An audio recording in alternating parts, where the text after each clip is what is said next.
Alright everybody, welcome back to the TI4 SEA Qualifiers. Here we are at the last game of the evening. It's Aero Gaming versus Mineski here. Best of one series, of course, one of the biggest games of the night. Thank you so much for joining us. I am Mott. With me tonight is Basecap. How you doing, man? Doing really well. I am extremely hyped for this match. These are our number 1 and number 2 teams as far as the group stage is concerned. So it's pretty exciting stuff, and Aero currently undefeated. Yeah. Mineski have suffered one loss, Yes. but things are still looking really good for them. So that means current standings are 5-0 for Aero, 4-1 for Mineski. Aero, people were putting them up there as far as finishing top 2, but I don't think people were expecting quite such a strong performance. And a lot of people were not convinced about Mineski, but this current roster has been looking really strong. I know that when I cast them like 2 weeks ago or so, they had Paseo, the recent addition, in the roster, but he was playing support, and Oa was playing a core role. But they've put Oa and Geo back together as supports. Their early game play has been absolutely fantastic, and everything else seems to just been falling into place. Yeah. So I'm excited. I mean, honestly, and the cool thing is, too, like, I don't get to see these teams a lot, but I did get to see a lot of Aero, and I did get to see a lot of Mineski tonight, whereas some other teams like Orange or Myth Trust I didn't get to see as much as I wanted to. But just watching Orange's play, a lot of people talked about DDZ's Invoker and how he's been playing, which has been apparently out of his mind. One game I did see with him in that mid lane, he went for a Dragon Knight mid, which he had this unorthodox build where he went for a Blink Dagger, and it worked so well. It was actually like super original, which I love about some of these teams.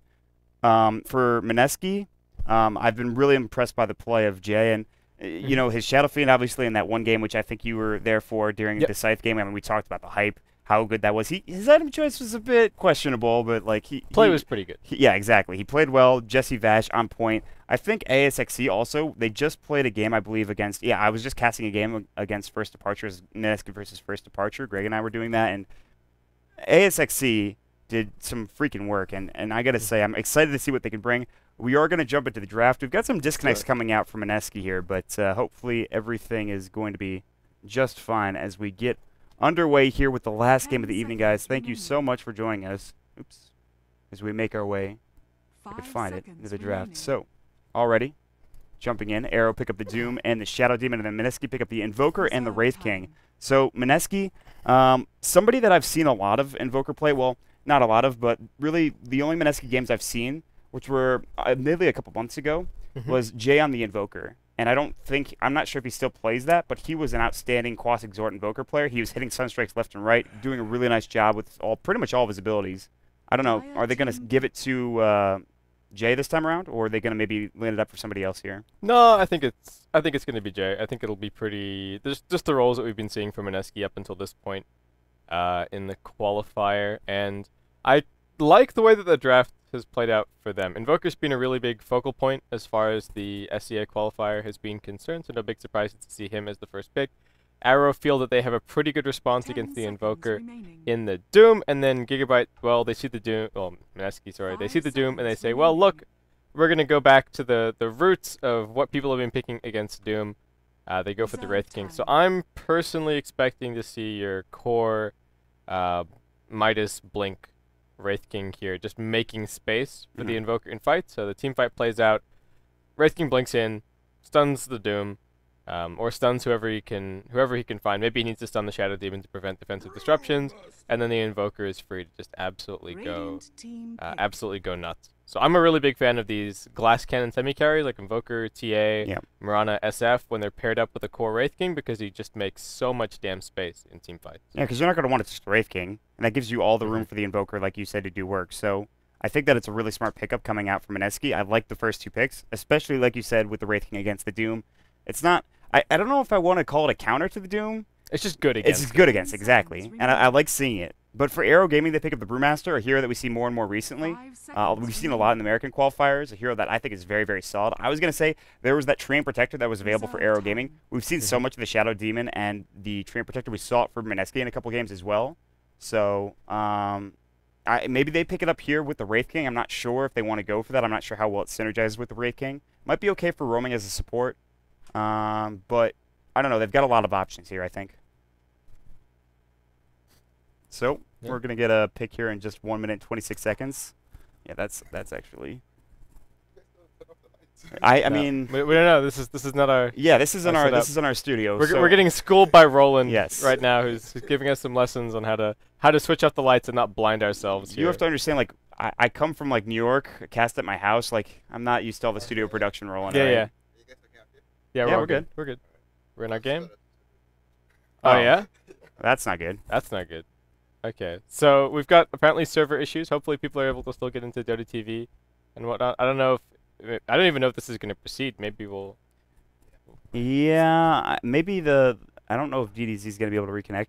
I hope he will. I don't see any issues there. They haven't said otherwise. Yeah, hopefully everybody can get back in. So we'll just go fingers crossed. We'll just keep on going, as if nothing too interesting, or nothing in particular has happened. And yeah, it's a very important game. And Oh, yeah, yeah. okay. So looks like we can still get picks. Hopefully, so long as we can get the final player for Mineski back in, we should be just fine. But Arrow Gaming, I like the Brewmaster pickup. We've seen quite a bit of him today. As far as their lineup is concerned, I think they're reasonably well positioned to go through with sort of your typical Brewmaster playstyle of just trying to win those team fights, applying pressure in the early to mid game, and just trying to close things out relatively quickly. 10 I think seconds again we find remaining. ourselves in a situation with the Brewmaster where if things start 5 to, seconds remaining. drag on, then things could get pretty scary. And I think the one thing that we can't take for Reserve time. granted is the opportunity for the Invoker, Quas Exort, or Quas Wex to go for an Orchid Radiant build team here. pick. It's typically more of a feature of Quas Wex and Yeah. some Quas Wex players, but if you look at a Quas Exort player like Hani, there were a couple of weeks where he was pretty much only playing Invoker and he was only playing the one build. It was always the Orchid. So could be a strong option here for Mineski.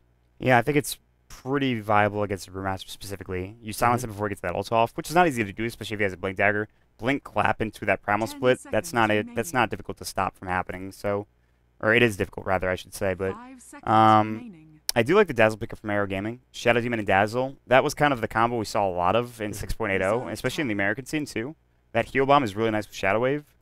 I'm not sure if it's going to work out here. I haven't seen too much Dazzle recently. We saw a couple games earlier today in the American qualifiers, but I like the pickup. We'll see if the Shallow Grave works out as well. They have a lot of potential to keep it on team fighting. They have a lot of, like, especially if Doom gets an early mech here, they'll have a lot of sustainability in the fights. They go for the Tidehunter, though, on Mineski here, and that gives them also a lot of team fight potential as we move on. Probably going to Radiant be, team ban. I'd say, maybe an offlane Tidehunter here because they already have the Mirana, they already have the Wraith King. Maybe get another support to pair up with that and do a defensive tri-lane. They could do 2-1-2. They could do like a solo safe lane Tidehunter if they want to go for an aggro try. They have a lot of options. They've opened up Yeah. a realm of possibilities for them. Yeah, I think a support silencer could be 10 damn good seconds for remaining. Mineski here. Like, personally, when I see Shadow Demon 5 and seconds Dazzle remaining. on the same team, my mind immediately jumps to support silencer. It's just, Dire and team I don't know if we'll necessarily see it here. It's also really good against the Brewmaster. Oh, yeah. It just means if you find any opening, you 100% guarantee with the global silence that you get that kill. There is no way that the Shadow Demon or the Dazzle is going to be able to get a BKB or any way to get out of the global, and that means that if you find somebody and you're focusing them down and you pop the global, you prevent the grave, you prevent the defensive disruption, and you prevent two of the biggest features of Radiant these two team heroes, which is the pick. counter initiation and the ability to just keep on going with whatever core hero it is. So I don't know if Mineski have that, if they have that tech kind of in the back of their minds at all, and maybe we'll see it here. But I think it's something that's maybe worth bringing up. And Arrow just gonna go for something that's very much within Lance's wheelhouse as far as carries are concerned.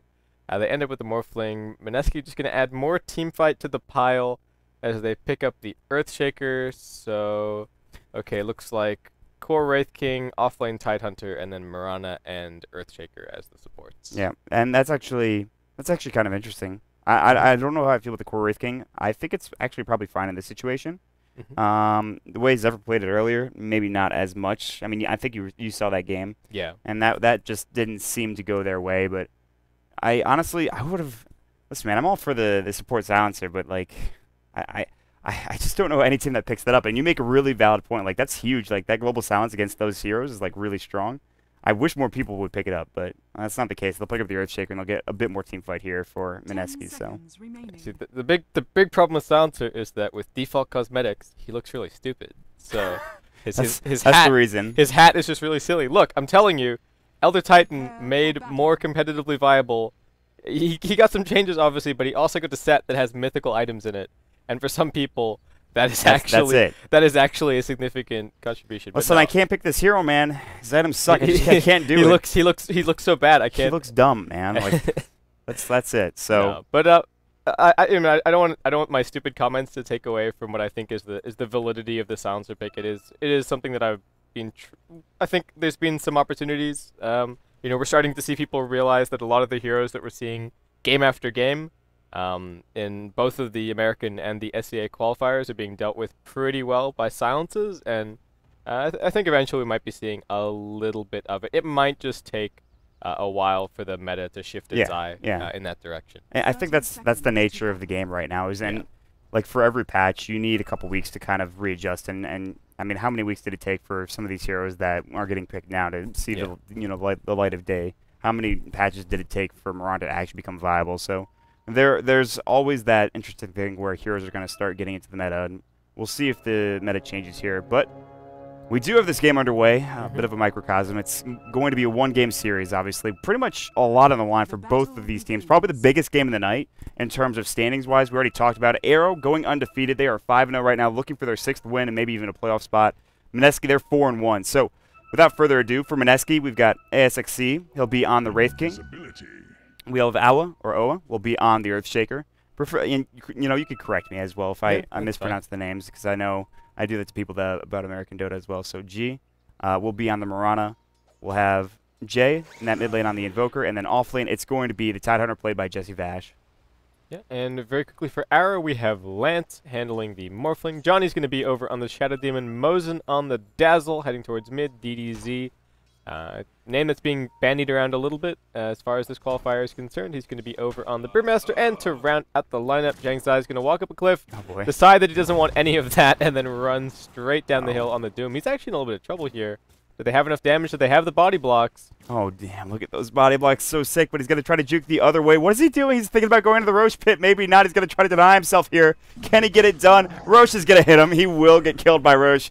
Oh, come on, Mineski. You were so close. Body blocks were absolutely on point. Yeah, they were. Yeah, that was some really heads-up play from Zhang Zai as far as that's concerned. And he's like, well, I didn't get a creep to start things off. That was my original intention, walking up that hill. So screw those guys. I'm gonna go over to the Dire Jungle, and I'm gonna pick up my own creep over there. So not, I think, necessarily how we wanted to start things off. Fortunately, he is over in the Dire Jungle, so we could do a little bit choke point jungling. Just over here, he's actually got some ogres, which is actually a very easy camp for the Doom to do, even if he doesn't have a stout shield and a quelling blade. So we'll keep an eye on what he's up to. But Mineski, this does open them up a little bit to maybe go for a fairly early push on the bottom line. If you look at over at Paseo or ASXC, he does actually have a early Ring of Protection picked up, so this could just be your fast Bassi, fast 1 point in Vampiric, or take this tier 1 tower, and maybe even the tier 2. Pretty early on into this game. Yeah, maybe we'll see some rotation coming through from one of the supports, even maybe from the Doom as well, just to get back in that lane and maybe try to defend a little bit. But also that push could be very strong coming out from Mineski here. We'll have to wait and see. There is going to be a rotation mid. It looks like Jay got caught out of position. Disruption's going to fly. Johnny's the only one here. There's no follow-up. So walk away. A bit of mana wasted. They couldn't get the kill, but well, it's always good to just kind of harass him early on, I suppose. Yeah, so DDZ, there was an EMP thrown down. And unfortunately, he blew the clap immediately. Oh, Arrow? Okay.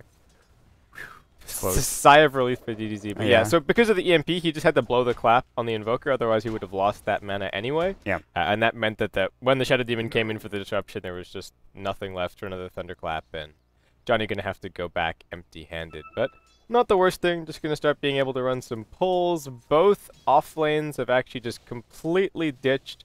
For the time being, though, as the push does begin down in the bottom lane, with that 1 point in the aura and the Bassi turned on, we are going to see the return of the Doom. But Geo is in position off to the side on his Mirana, and they've got tons of chain stun if this Doom pokes his head forward, and he is going to. They're looking for him. Mirana's going to run up and maybe decide to throw the arrow. He's canceling the animation a bit. He's going to take the creep wave, actually, too, which is really smart, but he's only level 1, so he's got no leap. He actually skilled arrow first. Tidehunter goes down to a neutral, which I can't imagine being tactical. I don't see any other way. Hopefully he bought out. Well, he has actually like 400 gold. Yeah, he has a lot of gold. So that's not good. No. That's unfortunate, but things happen, I guess. So things do happen from time to time. Mineski at the very least going to be successful as far as bringing down this tier 1 tower is concerned, it looks like. Should be able to commit. Yep, here we go. Siege Creep might accidentally snag the last hit. No, because they should be able to give it over to Paseo, so nice start for him. The Bassi investment, I think, going to be more than worth it. Can still go back for the Midas if he wants. All the supports needs to do is make sure that they pull this lane back into a reasonable position so that the Doom doesn't get a whole lot underneath his tier 2 tower. But very respectable start for Mineski, and just showing again that a lot of their strengths do lie in their early game execution. Yeah, you talked about also going for the Orchid on the Invoker for Quas-Wex. Now it's, I mean, with Quas Exhort, it's not as common to see that Orchid come out, but the fact that he has Quas-Wex now makes it a pretty viable option. In fact, one of his first items could even be that Orchid very quick. Oblivion Staff might come out, and that's so very good against the Brewmaster. It's so very good against, well, a lot of these heroes, absolutely. He can get some solo kills. He's got more of a presence, and you rely a little bit less on your Tornado and EMP combo, which is good. Top lane Disruption is going to go through the Soul Catcher as well. Now the waveform coming in, the right-click damage, and even with that Anchor Smash, that's just too much damage to deal with. That is first blood going for Johnny, although there are 2 other deaths on the side of Mineski, but those were sort of tactical, I guess. Yeah, Roshan and a mistake to a neutral. So, yeah, that's going to be your first blood secured. Arrow were in the midst of that, making their own attempt on the tier 1 tower, but not going to be successful, so Lance is going to turn his Bassi off. Looks like they're going to go back to kind of doing their own thing. Johnny does actually rotate over towards the mid lane. He has a smoke, but not really anybody to team up with just at the moment, so we'll see what they're going to be able to do. The Mineski supports are actually anticipating some shenanigans happening mid, and they've actually brought both of their supports over as well, so plenty of action primed on the mid lane right now. Yeah, absolutely. And they really want to keep this Invoker safe first and foremost. The Brewmaster is going to be trying to dictate the pace of play. There's going to be a Tornado that goes through the EMP. The arrow sailed through already. It missed. EMP, it's going to drain all of the mana. Here comes Johnny. The Disruption's going to follow. Arrow already used. The Fissure is going to hit up. Do they have any follow-up here? It looks like no. The Doom's going to run in. No Doom. He's only level 4. That should be the end of the engagement. And they'll maybe try to fight for 6-minute rune. It is going to be top. It's going to be a haste rune, and it's going to be bottled up by DDZ, which is a nice little pickup there. He's going to run at somebody. He's trying to decide who. He's going to go on Awa now. He's going to right-click him down, but here we go. Arrow flying through. Nice Primal Split will avoid it. The stun with the rock. Awa in trouble. Now the Cyclone up in the air. This Tidehunter can't get down. He's not going to purge. He's going to instead chase after another hero. It's going to be that Invoker. They're going to throw the rock up. He can't decide who to go on. He's getting body blocked by his own units. Now he's out of the Spirit form. DDZ is going to back off. They got 1 kill out of that. Now, Cold Snap on Johnny. The Fissure, the Gush as well. Nice disruption. The Thunderclap. Now Jay's going to fall. A bit too aggressive. He will trade his life for Johnny's, but not a good trade there. DDZ, now he's getting gagged up on here, but the Poison Touch finally mows it, has rotated over. It's 2-4. A big fight happening mid. A pretty long-winded one as well, but I think that Arrow got the better end of it by killing that Invoker, at least at the end there. I'm not 100% sure, however. Yeah, that was a little bit aggressive from Jay. The disruption went off. All he needed to do was just back off out of clap range and just go for the right clicks to finish off the Shadow Demon or let somebody else have the kill, but got clapped, got slapped, and that was the end of that. So yeah, I think works out really well. That first ultimate from the Panda really paying off, and well, I guess in the meantime, a little bit of farm secured. Lance actually in some trouble top lane. I don't know if mana for anything else here. He might die. He had no mana for Strength Morph. Wow. That was close. He was very close. And Jay actually had all of his abilities. He Cold Snapped, he Tornadoed. I think he EMP'd as well. A lot of damage coming out. The waveform came through right before that EMP was able to connect. So very close for Lance to survive there. Obviously, he's okay now. He'll make his way probably back home, I'd imagine. Yeah, I think he's home now, just regenning up as well. And so far, it's 8 minutes into the game. It's a pretty close one for the most part. You look at the CS, it's definitely led by that of Lance, who's at 44 right now. Decent start for him. Look at the gold chart right now. 250 gold for Arrow. That's nothing when you think about it. That is pretty much not elite at all.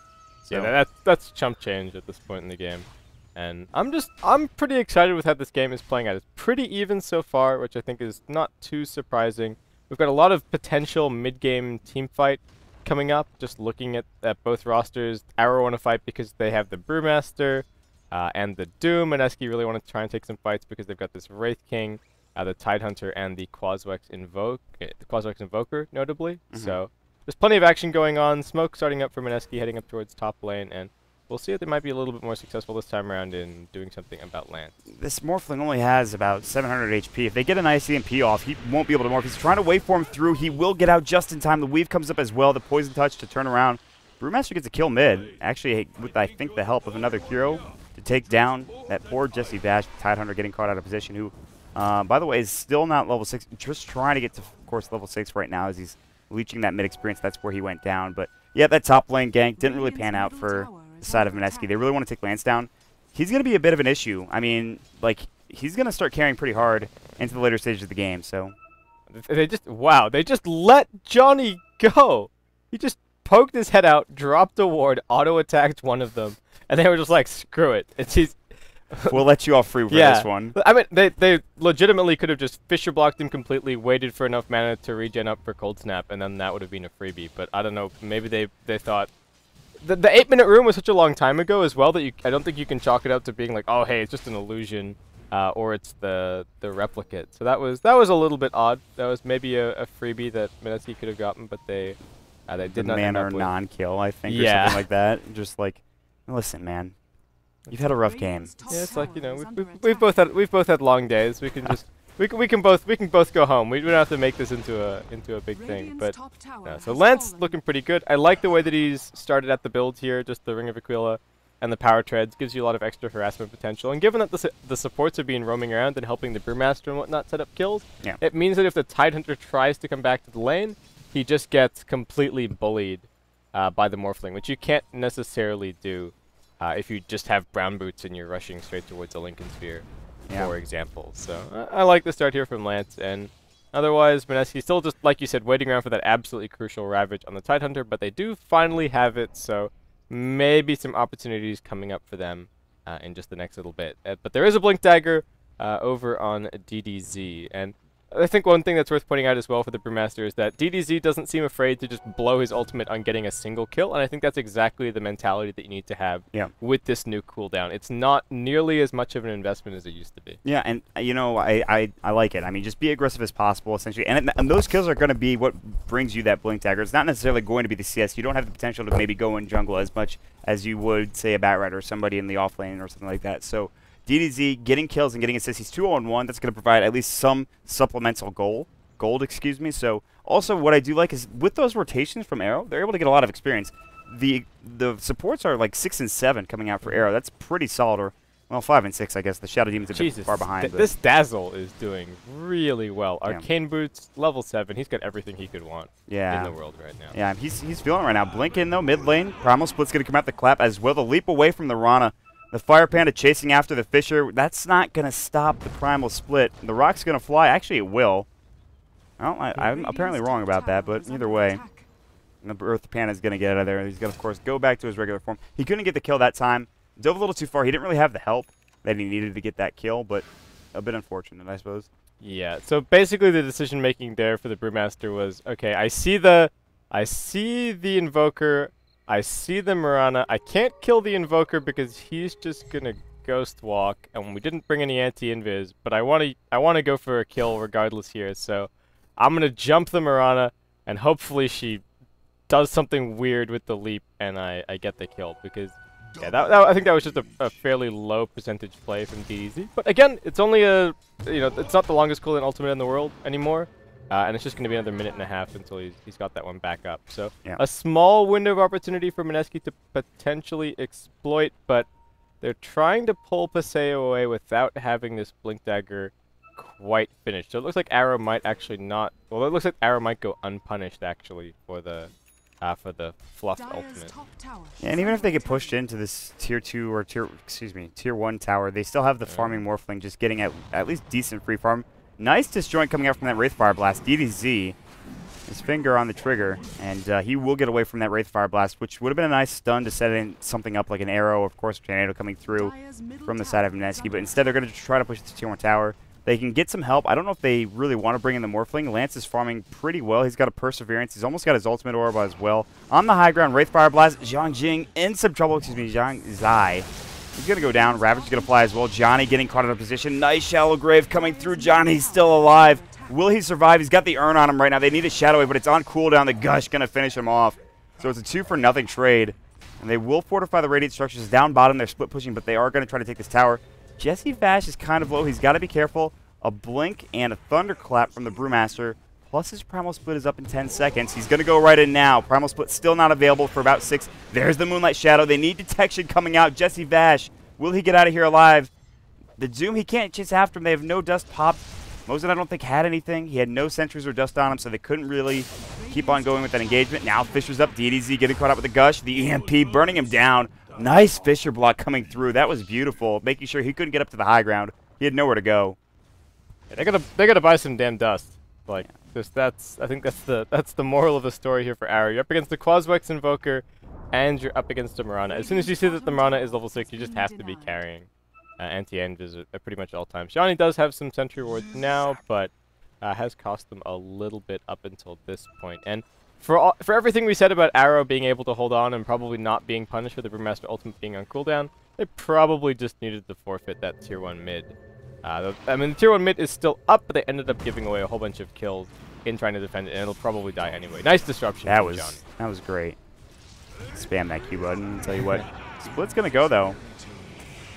Earthshaker in trouble right now. The rock hits up. He's gonna fall. 23 seconds for him on the sidelines. They're gonna keep chasing right now. Cyclone up in the air is the Mirana. They have the rock. She's got no leap as well. Now coming in. Why are you here, Wraith King? You have reincarnation. That's great, but will you survive this? So there's a lot of heroes coming up from Arrow. The Doom's going to come up as well. He's dead now. Nothing he can really do here, but here comes the EMP. Doesn't matter. DDZ blinking in. He's got clap. No, he already used it. It's down for 10 seconds. Doesn't matter.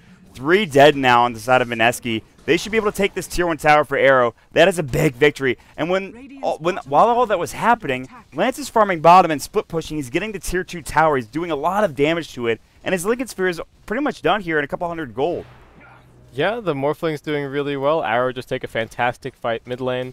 And I agree with you there. I don't quite know what the plan was for the Wraith King just jumping in headfirst into the entire Arrow lineup after the 2 supports have already gone down. I don't know. They wanted to try to make something happen. Maybe they just didn't know how many they were there for Arrow. They kind of just jumped in and said, okay, listen, we're going to take the fight. There's nobody there, but it just seemed like they weren't expecting that kind of numbers from Arrow. So they get the tier 1 tower, and on top of that, they get that tier 2 tower that was bottom, that was getting pushed in by that Morphling, who, by the way, he finished up his Lincoln Sphere at about 60 minutes with treads. That's a solid timing for that item. Yeah, you'll see it at like 17 or 18. You say, okay, listen, that's fine. 19, that's as, it's decent as well. But Lance gets that at 16. With those towers, with obviously the farm, DDZ getting caught out top right now with the EMP. He will fall. That's a nice pickup, but still, like I talked about, the Morphling is starting to get pretty big at this point. Yeah, fortunately Jay has his Orchid up right now, so it looks like he's going to be going for kind of a Clinks playstyle. As far as his Invoker is concerned, he immediately invoked the Ghost Walk, just started hunting around, looking for some kills. I think this is a really nice way to play Quaswex Invoker. Honestly, especially in a game like this where you've got 2 supports on the enemy team, where if you find them off by themselves, you can quite easily get those solo pickoffs. But right now, still just tons of teamfight potential in the mid game. I feel like Mineski are probably the ones that are a little bit more likely to be forcing these full-scale 5-on-5 fights, just because they have the Quaswex Invoker and this Ravage. And they do have a Blink Dagger up on the Tidehunter now as well. So things looking all right from Mineski as far as taking a fight. Though they do still have the Brewmaster Ultimate to contend with, and it's now up to level 2 as well. Yeah, I mean, and they're starting to get those items as well. There's a mech that Arrow just finished with the Doom. So they have that item that, I mean, that's pretty huge for team fights here. They can even try to defend this tier 1 tower. They're sitting in a position where they're ready to go. They're going to try to deny it. They're going to fort first. Tornado EMP is going to push them back. The Catapult trying to do work on the tower. One more hit, and then they could go for the dive. But now DDZ jumps in to clap. And of course, there's going to be a big Ravage counter initiation coming in, but Awa getting focused down here. The right clicks, the adaptive strike. Is it enough? The Moonlight Shadow, they're still getting chased here. Will they get this kill? Already losing the Dazzle. Waveform coming through from Lance. Can they get anything else done on the back of this fight? There is going to be the Wraith King. He's doomed up, but now Johnny getting chased down. There's the mech. It's keeping everybody alive. Now, Wraith King should fall here. No, he does have his reincarnation. He is just fine. That's the hero you don't want to use the Doom on. Now the Tornado, the Wraith Fire Blast. Oh, this Doom, he is going to go down. Double kill coming out. for Jay with that Orchid. He's got it again if he wants to use it on Lance. Lance, his Lincoln Sphere ready to go, though. He will be able to block it. They won't go any further. It looks like they don't want to dive under this Tier 2 tower. So Arrow will lose 2. They pick up a kill on the support Earthshaker, but I believe that's it. I think it was a 2-for-1 trade when it was all said and done. Yeah, I think 3-for-1 because they blew up the Dazzle right at the very start. Yeah, you're right. So ended up being pretty nice for Mineski. Really nice Ravage coming out of Jesse. I think the big thing for Arrow there was that they did not anticipate the Tidehunter having his Blink Dagger ready. Yep. Also nicely played by Mineski. As soon as they saw the Brewmaster ultimate popped, they kited away from it. They didn't commit straight away to the fight. The Wraith King, of course, stuck around. There's going to be a silence on Lance mid, but 4-staff away from Mosin. Wow, this Dazzle is How does just... he have a 4-staff already? I don't understand. Where did he get that? This Dazzle has a ton of farm, but... It's just like he's getting all of the CS, I mean, not even CS, just gold from, I guess, some of these engagements. And 4 towers as well. Well, I guess 4 towers would do it. Yeah, that makes sense. Yeah, I mean, that's true. And when you look at the gold graph, Air actually don't have that big of a lead for having that many towers. It's almost like 2.5k. It's right around 3 or 4k, actually. But Mineski are doing a nice job, especially with that last fight like you talked about. They didn't anticipate, at least Air didn't anticipate that Blink Dagger. That's huge. Like, that's a huge, like, and I'm always a big proponent of use that Blink Dagger like with surprise. Get the freebie. Yeah, I mean, exactly. Get the freebie, essentially. Like, when you have a Blink Dagger, use it to your advantage if they don't know about it. For any hero, with a Blink Lasso coming out, but... And Jay, he's ghost walking right now. He's going to slow down Lance. Lance knows that he's here. A little bit redundant. Okay. Okay, another Sentry Ward. Sentry Ward down. Can they get him, though? Now, Waveform coming through. The Doom is up as well. The right click's coming through. DDZ getting arrowed. Maybe in trouble. He's got Primal Split. He's got Blink Clap in a couple of seconds. Now they're looking to go on G. Mirana's going to try to get away, but there is no leap. They just used it not too long ago. The Tornado's coming through as well. They will catch out that poor Wraith King who did not have Reincarnation. So, did they have a buyback now coming out on the Invoker? Yes. Yeah, he must have bought back. Now G getting caught out. The Rock coming through as well. What is he doing there? The Fisher, he's too far out. He's not under that Tier 2 tower. He's too far forward trying to, I don't know, make a play here against Arrow. And they might be able to siege down this Tier 2 tower. We'll see. Wow, what a disaster for Mineski. The Invoker died. He bought back. He did nothing. They lost the Wraith King. They lost the Mirana. They're about to lose this tower as well. The Dazzle's keeping everybody fueled up. EMP can slow things down a little bit, but there's just no chance that Mineski hold this. They want to make an attempt at it, though. They do have the Ravage online. Silence on the Lance. Now, defensive disruption, too good. Ravage, they really want this kill. That's a solo Ravage, I believe. No, they might have gotten it out of the Shadow Demon. He disrupts, or excuse me, he replicates away. That's a huge waste. That did nothing. That Ravage is down now for quite a bit, and it got nothing, essentially. My goodness. Yeah, that is not what Mineski need. And the problem, I think, as well for Mineski is that they are not outright winning team fights. Like, they have so many heroes that are really just 100% dedicated to winning team fights in their respective roles, and it's just not really panning out. If they're not winning team fights, they're not really getting the levels on the Quaswex Invoker. And their total damage isn't really scaling up. Like, they need to be winning team fights so that the Wraith King can get items, and they need to be winning team fights so the Invoker can get levels and start getting some points over into Exord and doing something else. So, not in the best position right now. Things looking pretty comfortable for Arrow, 2k gold up on the Morphling. So, getting pretty close to having that shotgun. Far and away the net worth leader. 11.7k right now. Compare that to the 9k. Over on the Wraith King. Things are looking really good for Lance, and showing off why this is one of his signatures. Also, Arrow going to come in. We're going to look for a fight here. Sentry Ward's on the ground. There's going to be a Doom now used up on Jay. Nice Centaur Stomp. The Shadow Wave damage coming through as well. The Fisher's trying to stop him, but it's just too much. They got a little too close. Arrow, they'll protect their territory. They're making sure that it's marked, and they'll head back into the Roshan pit and take down that Roshan and get the Aegis as well. So, I mean, there is no Ravage up for the Tidehunter still. It's down for another 48 seconds. So even if he tries to go in and blink there, the best he could do is maybe an Anchor Smash to try to steal that Roche and the Aegis, but that'll be difficult. I feel like half the time that Mineski are trying to fight here, it's like a lot of it is just bad positioning and like miscommunication. They'll be too far forward, they'll get caught out, and it really has been their downfall. Like, if they maybe fight in a situation where they feel comfortable, they probably can do okay. He's going to go for this Roche, though. That is brave, Jesse Vash. They're going to focus him down. Now, will they get the Aegis of the Mortal? It's on the ground. They get the kill on Jesse Vash first. He pings it. He's like, where's my help? Team. But, Why do you give... I guess you give the Aegis to the Brewmaster because that's like the worst case scenario. He's not the highest value Aegis carrier in the best case. In the best case, he blinks, he claps, he ults, nothing goes wrong, and that's it. And then you get 2 lives in the Morphling by having the Aegis. Obviously, in the worst case, he blinks, he gets silenced, he dies. And you get no value. So I guess this is the safer option as far as Arrow is concerned.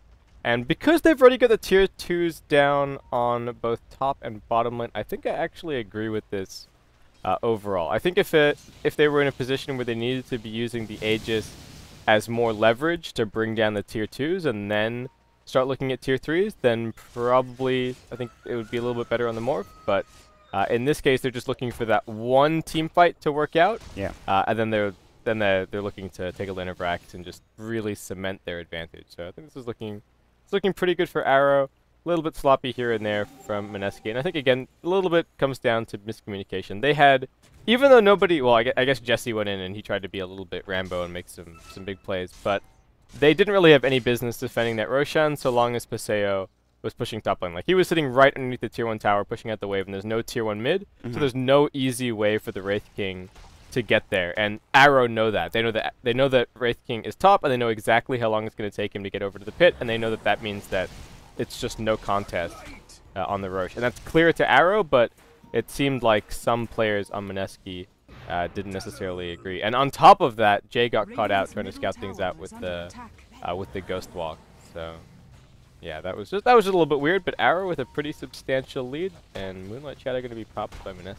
Yeah, they're looking to make a go right now, and Arrow, they might get caught out of position. Blink Ravage is going to land on 2, maybe not 3, I don't think so. Doom's going to come in, but Land's getting low. He's going to be using a nice Shallow Grave coming up. The Invoker trying to get out of there. Waveform's going to come through the Adaptive Strike as well on Jay. Getting caught out. He's done. He's the first to fall now. Looks like they're going to focus on Jesse Vash with the, of course, Panda Primal Spirits going through. He's taking a lot of damage. Right clicks the boulder. Will it finish him off? It looks like no. The Thunderclap will. He's got that Aghanim Scepter up. He'll blink away. Just getting out of that right click range from that poor Morana. Now, you look at the Wraith King. He's getting caught out. He's got no reincarnation. He's down. There's 3 dead. Some of them for about 30 seconds. The Wraith King for about 50. The tier 2 tower will fall as well. Some free damage going to come on the tier 3 tower. Maybe a set of racks. We'll see if they can defend it here for Mineski, but this looks like it's the beginning of the end unless they right their ways here. Yeah, this has just been really nicely executed from Arrow. Zhang Zai knows exactly who his #1 target is on the enemy team. He's not bothering with the Tidehunter. They've got defensive disruptions. They've got Graves to be able to deal with the Ravage initiation on their cores. He just finds the Invoker in the fight, and he dooms the Invoker in the fight. And the Blink Dagger is the perfect pickup as far as that's concerned. DDZ, he's going to tank that EMP, no problem. He just does not care. He's still got this Aegis online, so yeah. Tier 3 down, and as he's going to have heroes back up soon, but still 100 seconds on the reincarnation, so the Wraith King not looking particularly scary. Bit of split focus here between the ranged racks and the melee, but we're still going to be able to clean up the ranged racks, no problem. The fact that Lance has gotten up so quickly is, well, I'll hold that thought. Nice force out, but he's dead anyways, so. A little bit too much agi. Yeah, I think that was a bit too bold, and they might actually catch more. Johnny and I think Mausen are maybe in some trouble, rather Mosen, and Johnny will fall. No, he's going to disrupt himself first. Nice TP to get out of there. The Dazzle will survive, unfortunately. Well, Jay will get a double kill by getting that Johnny Shadow Demon, so. The Johnny mega kill streak. That's a lot of gold, too. Wow, these 2 supports from Arrow, I feel like I was, in some of the series earlier, I was really complimenting Gio and Oa for their early game support play, but Mosen and I really feel like Mosen and Johnny have been the unsung heroes of Arrow so far at this game. And well, they didn't pick up the melee barracks there. I think things still looking okay. They've actually still got this Aegis over on the Brewmaster for about another minute and a half, so a bit of an opportunity for them as far as things go. And I mean, Mineski, they got a turnaround, but the turnaround was just 2 kills after losing a whole lot. And we do have the BKB up in the Invoker now, so it's nice, but it's not going to stop him getting doomed. Yeah, that's the thing. I think they're going to focus him with the Doom pretty much every time, because the Ravage is already going to be on cooldown by the time they engage, generally, unless they can somehow, catch him out of position, in which case then, yeah, you go for the Ravage. You're not going to use it on the Mirana, generally. The Earthshaker probably not as well. I mean, I guess it depends on positioning, but he's probably the highest value target for that Doom, I'd say. So they're going to jump in. There's the Ravage going through. That was only for Johnny. They really wanted that kill, man. Mosin, he actually might die here. Getting caught out. They actually used the Echo Slam as well, but here we go. Lance is in the fight right now. The Doom is up. Looks like they will take that Invoker down like we talked about. The Wraith King getting focused as well. And he will have that second life. Reincarnation is up and ready to go, but he will fall. That's the most important thing. Now, Doom trying to fight on Jesse Vash. Level Death coming through as he tried to TP away. The Demonic Purge as well. Looks like he will fall on the backside. They also get the Wraith King again. And now Mineski, they lose 3 heroes, 3 more heroes, maybe a 4th coming out. You look at the Mirana. She's going to leap away. DDZ smokes up, trying to get further, but not going to work out. That was a little too far, or too close, rather. But the Adaptive Strike, the Shotgun, the Ethereal Blade already going through the waveform. On cooldown for 3 seconds. He already used it to try to get closer, but guess what? The Blink Thunderclap is not on cooldown. There's the waveform. Oh, getting owned. That is a team wipe coming out. Mineski, they're getting obliterated, and this might be game, or at least another set of racks at the very least here for Arrow Gaming. Yeah, they'll definitely be able to clean up the melee barracks over at mid, the creep wave, and the siege. Well, the siege is getting a little bit distracted. He's got buildings in mind, but yeah, Arrow going to be moving in down on bottom lane. They bought back on the Shadow Demon there, but just again, Johnny has so much damn gold. He can afford it, no problem. And yeah, they take another very convincing team fight. Some nice micro coming out of DDZ, and the Invoker dies in the fight, but does not pop his BKB. So he is just getting completely hated on in every single situation. And, well, here we go. A little bit more of that coming up next. No Doom, though, this time around. Yeah, I don't know. It's a bit aggressive coming out from Doom. Nice disruption coming through. Mosin getting low. BKB is up on Doom. He'll survive, actually. They will take this melee racks in the mid lane. Nothing really stopping them. They're just going to keep on this war of attrition. No, the Tornado will push them back for now. Blink forward. Jesse Vash, that was not your best blink. Look at the Adaptive Strike. Look at the Shotgun. The waveform will clean it up. Lance, though, he gets arrowed. He will get mech'd up. He's going to Strength Morph as well. He should be okay to get out. Johnny making his way out of there. Nice Shallow Grave. Going to use that to save his life. And, of course, that's going to be, well, the Wraith King's dead, and that's going to be GG. There's just too much damage coming out right now for Arrow. They are absolutely dominating this game. They're doing it in fashion as well. Not for a second has it looked like that Arrow are just, they never really made any misplays. It always looked like they were in control of the game. They had plenty of time for Lance to farm up, and he got big quick. I mean, that shotgun came online early, and they were able to fight, and not just him, but DDZ playing a really solid game on Brewmaster. Mineski, a bit of miscommunication and positioning errors. Looks like it kind of cost them the game, and, well, it cost them a pretty important game as well. As guess what? Arrow, they're 6-0. They're looking really solid for the playoffs, if not already in there. Mineski, they'll go down to, I believe it's 4 or 5-2. I'm not sure which one. I'll check it real quick, in fact. But that's a solid game coming out from Arrow for sure. Yeah, so it should be Mineski at 4-2. Yep. After that. So still a pretty, it's a reasonably strong spot, but this is where a couple of other teams start nipping at their heels, and they would really like to be at that 5-2, really sitting at the top of the group. So yeah, I think a very convincing performance from Arrow. Like you said, a little bit of sloppiness here and there from Mineski. I don't know if you can necessarily blame Jay for being off hunting for those kills, but the big thing is obviously that he went for those kills, but at the same time Arrow kind of suspected that he was going to be off ghost walking looking for the pickoffs, and they just kind of treated it like a Nyx assassin, had the sentry wards down, found those openings, and then once they got those initial kills, they just started focusing on him in every single fight, and it became very difficult for Jay to get a whole lot done. So yeah, continue that win streak into day 2, and I guess they're looking like the favorites so far to come out number 1 in the group.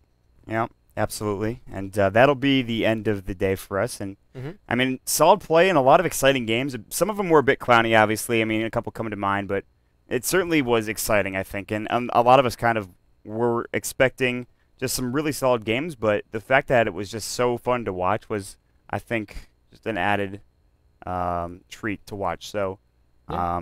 we're winding down here. It's like 6 o'clock in the morning, so I'm losing it a little bit. It's a bit dark as well, but obviously can't figure out to turn on the lights. However, that'll be it for us. We are going to be, well, first and foremost, for later on, at 1 o'clock, we are going to have the American Qualifier Grand Finals Game 5. It's a best-of-1 series between Liquid as well as North American rejects. The drafts are already set up for that. We just need to all pick or even CM and get right back into that game and make sure that we have a winner going to TI4 and a loser playing in that playoff, or I guess the play-in spot coming out as well. So like I said, that'll be 1 o'clock. That'll be Pacific time. Make sure you check out the joined match ticker, all that other stuff to make sure when that actually is. Of course, for us here, it's been a really great night. My name's Mont. Follow me at twitter.com/Mont32. With me is Basekip. You can follow twitter.com/Basekip. Anything to say before we head out of here? No, I'm pretty excited about heading into the second day. I'm just gonna keep F5ing on how the overall playoff standings are concerned, and still just a bracket completely full of surprises. So yeah, looking forward to seeing how day 2 plays out. I think we're probably gonna have some tiebreakers, so that should be entertaining as well. Hopefully we avoid breaking any ties with time rating. I think that would suck, but that's a discussion for another day. And yeah, looking forward to that game 5 of NAR versus Liquid, but I don't know, it's such a shame that it got split off from the rest of the series. But yeah, I'm also excited to go and get a little bit of sleep. It has been a long one. Yeah, let's get out of here, man. Nice. It's time to get back. Time to get some sleep, guys. It's been a pleasure casting for you. We are going to head out of here. Take it easy. See y'all later.